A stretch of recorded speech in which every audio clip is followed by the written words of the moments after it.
Hello everyone. In this video I will show you how to find the sum of digits available in an entered number. So suppose this example,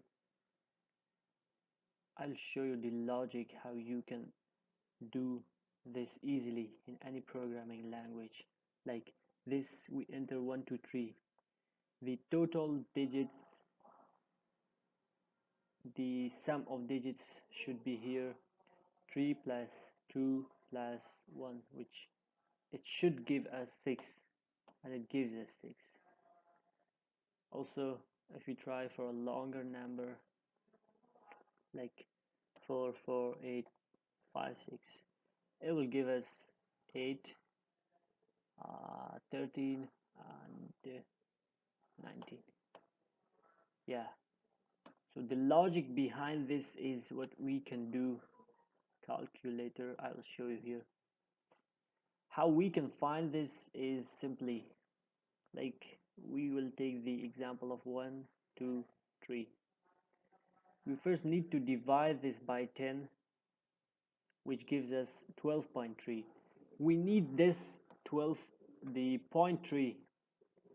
We need to take this 0.3 and store it in a variable, and then again divide this number by 10,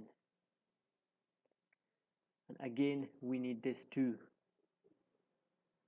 We need to store it in a variable, and again divide the given number with 10. It will give us this. Then finally we need this one. How we can achieve this? By using this simple code. What I have done is, this is a simple C program. I have written this code like this. First variable to take input, which number the user types. The second, we have set a condition for this. Until the given number is greater than 0, we will check for this condition. We'll do this, execute this to statement. This statement z equals to z plus, here the value of z is by default is 0. We can assign it 0, doesn't matter, plus a modular 10 gives us the remainder, gives us this 3 remainder, like a modular 10 will give us this 3. We are storing that 3 to z, and then a divided by 10, which the output will be this 12.3. Again this condition will be checked, it's greater than 0, then again we're going to do the same thing. Now the z value is 2. We're adding the 2 with the a modular 10, which gives us this number 2. We're adding that 2 with 3, which gives us 5. Again this thing, and it will, for the third time, it will be checking it's greater than 0, and it will give us this 1, this 1.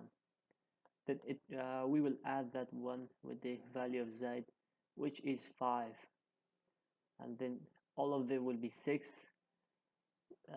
Finally the condition will be false since it's not greater than 0, and we will be printing the value. Simple.